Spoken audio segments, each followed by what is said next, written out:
Good afternoon and welcome to EHC-TV. I'm Madi Codispoti with your feature interview. Last October, the first interest meeting for Leadership Emory and Henry was held, calling students to be the change for a just world. Tomorrow, another interest meeting will be held, hoping to gain student interest. Joining me today is the director of the group, Reverend Sharon Bowers. Hi. How are you? I'm well. Nice to meet you. Nice to be here. Yeah, of course. So just my first question is, can you kind of give us a brief description of what Leadership E&H is? Well, we're in the process. We are a grant-funded program, and we are in the process of trying to gain leadership on campus so that we can kind of strengthen our diversity, equity, inclusion, and belonging presence here. And so somewhere like in the county, often they have programs called Leadership, whatever the county is, Leadership Greene County, Leadership Russell County, whatever it is. And so ours is focused that same way, to take a group of about 10 students and track them for 1 year. And we have a retreat model. We use a retreat model. So we'll be going away to nice places in the area and hanging out and getting to know one another better, and then doing the conversations, the difficult conversations about diversity, equity, inclusion, and belonging. Yeah, of course. And you said that you were getting ready to accept your first cohort. Is this an idea that's kind of been tossed around for a little bit, or just kind of, coming into play now? It's been tossed around. We were funded by the Holston Foundation. It's a $50,000 grant that we were funded by them, and so we're really proud of it, and we really believe that it's going to make a difference on campus, because the way we're looking at the first cohort will come back obviously and mentor the second cohort, but as we do that on and on year after year, then we believe that it's going to be a saturation model, and we're going to change Emory and Henry's campus to be a more inclusive place. Yeah, and in the email sent out by Ryan Boyer, he mentioned a bunch of different, what the program offers. Can you kind of walk us through that? Well, we're going to start out looking at justice issues for one. I mean, that's the biggest thing that we feel that has some effect on whether or not people feel like they belong somewhere, or all of the social justices that cause challenges. But we're going to just spend some time looking at civic engagement. We're going to spend some time, just each class, each retreat will center around and focus around one thing that will be experiential, but it will also have some an academic piece to it. So we might have a whole retreat and talk about diversity, and just talk about diversity and how it plays out or how it doesn't play out, and what we can do to facilitate and to foster more diversity. We might do the same thing with equity, same thing with inclusion, same thing with belonging. We'll look at our LGBTQ plus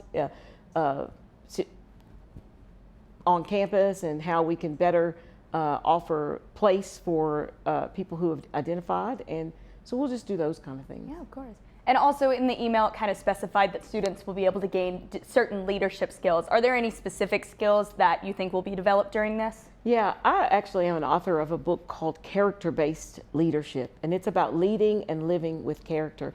And so one of the things that we'll do is that we will help people to gain principal leadership tools to lead and live with character. Because one of the things that I say all the time is, I say, people won't follow a leader they cannot touch.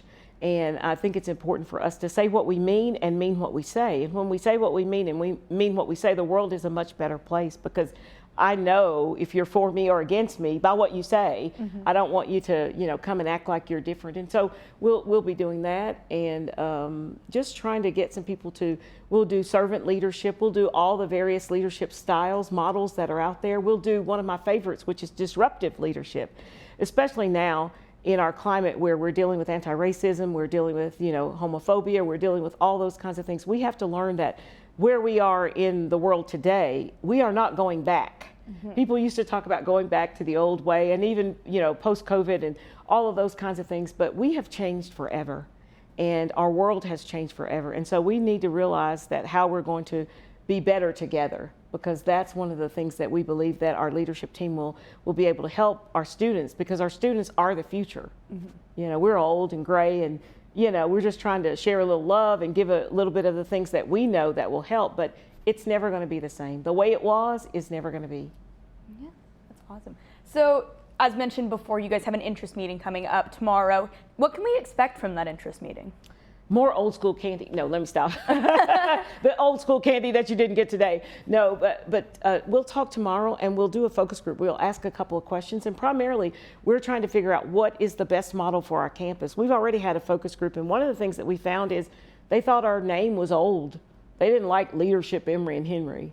they thought that was pretty so we've got to figure out how to have the name that students can recognize. And then we also had some challenges with, we had a couple of athletes who wanted to participate in, and because it is a go away for a weekend kind of program, it kind of interferes with the athletes. So we have to figure out how to modify and how to change that. And then we just were able to speak with Ed Davis and the Lyceum team so that we can get Lyceum credit. So we're trying to find the things that would make people want to give a year into a leadership program. And we're trying to get students that may not already be in leadership programs because, there are leaders who are waiting to be birthed. It's just finding the right environment. Yeah. And you also mentioned that you have a focus group right after. For the students that have pre-registered for that, what can they expect from that focus group?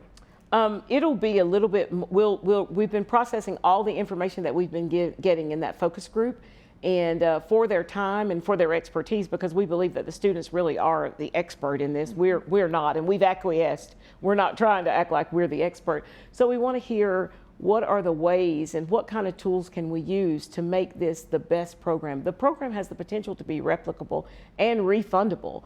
So we're excited about that. And then we're going to give a $25 Amazon gift certificate to everyone that stays for the focus group because we value their input and what they have to say.